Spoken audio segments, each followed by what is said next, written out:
So hey বন্ধুরা, কেমন আছো সবাই? আশা করি সবাই ভালো আছো। আমি অনেক ভালো আছি। আসলে কিছুদিন যাবত আমার শরীরটা খুবই খারাপ যাচ্ছিল, যার কারণে আমি ভিডিও দিতে পারিনি। তো আজকে কিন্তু আমি সরাসরি মালয়েশিয়া থেকে তোমাদের সাথে যুক্ত হয়েছি এবং মালয়েশিয়াতে যে পানির কষ্ট, পানি কিভাবে সংগ্রহ করতে হয় সেই ভিডিওটাই কিন্তু আজকে আমি তোমাদেরকে দেখাতে যাচ্ছি। তো কথা না বাড়িয়ে চলো দেখে আসি মালয়েশিয়ার প্রকৃতি এবং পানি আমরা কিভাবে সংগ্রহ করি মালয়েশিয়া থেকে। তো ভিডিওটা দেখার আগে একটাই কথা, যারা আমাদের চ্যানেলে নতুন দর্শক তারা অবশ্যই চ্যানেলটা সাবস্ক্রাইব করবা এবং পাশে থাকা অল আইকন বাটনটা প্রেস করে দিবা, এবং যারা আমাদের চ্যানেলের পুরনো দর্শক তারা অবশ্যই ভিডিওতে একটা লাইক করে দিবা এবং আপনাদের মূল্যবান যে কমেন্ট গুলা সেগুলো অবশ্যই আমাদেরকে জানাতে কিন্তু ভুলবেন না। তো मजा आया।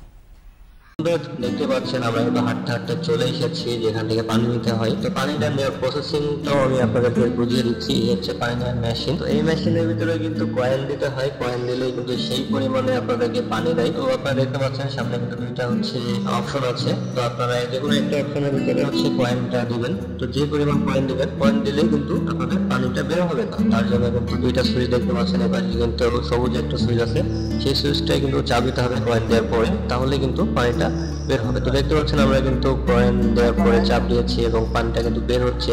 আমাদের যে যতটুকু কয়েন দেয় ঠিক ততটুকু কিন্তু পানিটা দেবে। ভিডিওটা আপনি এখনো দেখছেন, তার মানে ভিডিওটা আপনার কাছে ভালো লাগছে। তো বন্ধুরা, এমন সব ইন্টারেস্টিং ভিডিও দেখতে চাইলে অবশ্যই কিন্তু ভিডিওটা লাইক করে ভিডিওটা শেয়ার করে দিন।